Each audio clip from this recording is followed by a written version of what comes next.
Hello বন্ধুরা, কেমন আছো সবাই? আশা করি তোমার সবাই খুব ভালো এবং সুস্থ আছো। তো আজকে কথা হলো হাউসফুল 5 নিয়ে। তো তোমরা হয়তো ভাবছো যে 5A দেখলাম না 5B দেখলাম। তো আমি 5B দেখেছি। তো এটা মানে 5A 5B হচ্ছে ক্লাইম্যাক্সটা আলাদা আর কি। এটা মানে অত লাফালাফি করার কিছু নেই। আহ তো এটা ডিরেক্টর হচ্ছে তরুণ মানসিকানি, যিনি এর আগে দোস্তানা, ড্রাইভ এই দুটো সিনেমাই করেছেন।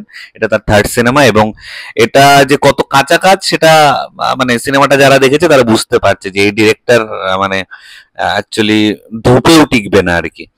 তো এখানে অক্ষয় কুমার রয়েছে, রিতেশ দেশমুখ রয়েছে, অভিষেক বচ্চন, সঞ্জয় দত্ত, ফারদিন খান, শ্রেয়স তালপাড়ে, নানা পাটনেগর, জাকির শ্রফ, দিনু মৌরিয়া, জ্যাকলিন, নার্গিস, সোনম, চিত্রাঙ্গদা, সৌন্দর্যা, চাঙ্কি পান্ডে, জনি লিভার, নিকিতিন ধীর সহ আরো অনেকে রয়েছে। মানে হাফ বলিউডকে নিয়ে নিয়েছে। মানে কাস্টিং করতে এত টাকা খরচা হয়ে গেছে যে লোকেশনের এরা বেশি খরচা করেনি, একটাই সেট বানিয়েছে জাহাজের ভেতর, শিপের ভেতর, তার ভেতরেই পুরো শুটিং, ম্যাক্সিমাম এক দুটো কিছু সিন আউটডোর রয়েছে। তো গল্পটা কিছুই না, ট্রেলারে যা দেখেছি সেটা, একজন বিলিনিয়ার মারা যাচ্ছে, তার সম্পত্তি সব জলি তার ছেলেকে লিখে যাচ্ছে। এই জলি কে? অক্ষয় কুমার, রিতেশ দেশমুখ না অভিষেক বচ্চন, সবাই ক্লেম করছে জলি। এবং তার পাশাপাশি এই খুনটা কে করেছে না করেছে সেটা নিয়ে এগোয়। এবং ক্লাইম্যাক্সটা 5A-তে মানে একজনকে কিলার দেখানো হয়, 5B-তে অন্য একজনকে কিলার দেখানো হয়। সেটা তো আর বলতে পারবো না যে আমি 5B দেখেছি কে কিলার। তো মানে এটা স্পয়লার দেওয়া হয়ে যাবে। আর এই সিনেমার মানে স্পয়লার ফলা বলে কিছু হয় না, থার্ড ক্লাস সিনেমা। তো তো ভালো দিক খারাপ দিক নিয়ে কথা বলো। ভালো দিক, একটা অনুবীক্ষণ যন্ত্র মাইক্রোস্কোপ নিয়ে যেতে হবে, আতস কাজ নিয়ে ফেললে যদি কিছু ভালো দিক বেরোয়, তা আমি বলবো যে এই যে খুনটা কে করেছে এই যে অ্যাঙ্গেলটা, এই অ্যাঙ্গেলটাই যেটুকুনি আর কি পাওনা, এর বাইরে আর কিচ্ছু নেই। Nothing, nothing, zero, believe me, সিনেমাতে কিচ্ছু নেই। কারণ পুরোটাই নেগেটিভ। অক্ষয় কুমারের কথা যদি বলো, অক্ষয় কুমারকে আমি বলবো যে মানে বললে বাজে কথা বলতে হয় অক্ষয় কুমার সম্পর্কে, আমি সেটা বলতে পারছি না, কিন্তু আমি বলবো যে অক্ষয় কুমারের এখন একটা ব্রেক নেওয়া উচিত, লম্বা ব্রেক। ঠিক আছে, সে ফিটনেস ফিটনেস যেরকম ধ্যান করে, যোগা টিচার হয়ে যাক, এ হয়ে যাক, 4-5 বছরের জন্য যোগা টিচার হয়ে যাক, তাও ঠিক আছে, সিনেমা থেকে বিরতি নেওয়া উচিত।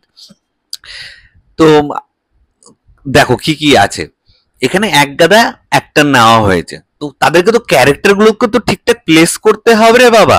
নিয়েছি বলে যখন তখন একজন আসবে এ করবে, ইনক্লুডিং নানা পাটেকর ইটসেলফ, মানে এত বড় একজন অভিনেতা, তাকে অব্দি ওয়েস্ট করে দিচ্ছে না, তাকে অব্দি কাজে লাগাতে পারছে না, তাহলে আর কি বলবো বলো। এই সঞ্জয় দত্ত, জ্যাকি শ্রফ তো মানে কি বলবো, চাঙ্কি পান্ডে পান্ডে মানে হাওয়াই উড়ে যাবে, হাওয়াই উড়ে যাবে। মানে একটা ক্যারেক্টার ঠিক মতো লেখা হয়নি, নাথিং। কমেডি মানে এর থেকে মনে হয় যে অনেক সময় কি বলবো আর কি, যে হয় না যে একটা সিনেমা দেখতে গেছে, কমেডি সিনেমা, হাসাতে পারছে না, এরা যে হাসাতে পারছে না, খুব চেষ্টা করছে, ওই চেষ্টাটা থেকে আমার বেশি হাসি পাচ্ছিল। এ বাবা, এরা এই করেছে, এইভাবে হাসানোর চেষ্টা করেছে, ওদের ওপর আমার হাসি পাচ্ছিল আর কি। মানে একটা সিঙ্গেল আমি ফানি সিন পেলাম না যেটা থেকে আমি হাসবো। এবং থার্ড ক্লাস ট্রিটমেন্ট মুভিটার ক্যাওটিক, খুবই মানে কি বলবো আর কি, ইরিটেটিং। নায়িকাদের কথা আমি আনতেও চাই না, নামও মুখে নিতে চাই না, আমি ভুলে কাস্টিং বলে ফেলেছি, আমি নায়িকাদের নাম নিতেও চাই না, ওরা না থাকলেও কিছু যায় আসে না। এবং ওদের আমার মনে হয় ফিল্মি কেরিয়ার শেষ, যে কটাই রয়েছে আর কি সিনেমাতে হিরোইন, আমার মনে হয় তাদেরকে এখন অন্য কিছু করা উচিত। ওই মেকআপ আর্টিস্ট বা অন্য কিছু, ওগুলো করলে অ্যাটলিস্ট লোকের কিছু ভালো হবে, কিছু লোক নিজেকে মানে কি বলবো, সাজগুজ, ধরো বিয়ের সাজানো, কনের সাজানো, এগুলো থাকে না, ওই কাজগুলো করলে এরা ভালো এ পাবে আর কি, সার্ভিস দিতে পারবে। এই সিনেমা টিনেমা করে আমাদেরকে টর্চার করার থেকে ওটা করুক, ওটা অনেক বেটার কাজ। ঠিক আছে।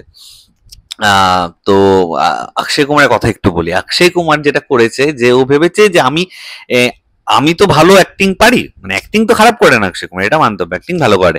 চারপাশে সব জঘন্য জঘন্য থার্ড ক্লাস কিছু লোক নিয়ে নেব, যাতে আমার অ্যাক্টিংটা খুব ভালো দেখায়। কিন্তু এটা করতে গিয়ে যেটা হয়েছে, চারপাশে সবাই এত বাজে করছে, এত বাজে, মানে সঙ্গ দেশে অক্ষয় কুমারটাও গেছে আর কি, মায়ের ভোগে গেছে সিনেমাটা।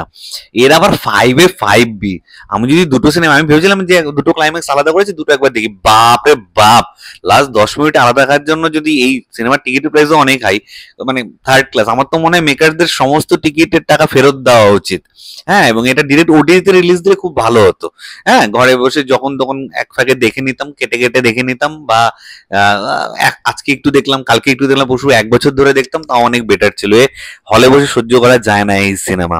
গানগুলো পুরো বেকার। লাল পেরি লাল পেরি এই গানটা যেহেতু হয়েছে, মানে একটা ভাইব আছে আলাদা, কয়েকদিন চলবে, সেখানে লাল পেরি গানটা আমার একটু শুনতে ঠিকঠাক লাগছিল। বাকি বাকিগুলো তো কানের জন্য, মানে কান দিয়ে রক্তপাত, যেটা বলে সেরকম হয়ে যাচ্ছিল আর কি। সো ওভারঅল আমি আউট অফ 5 স্টার সিনেমাটাকে 1.5 দিচ্ছি।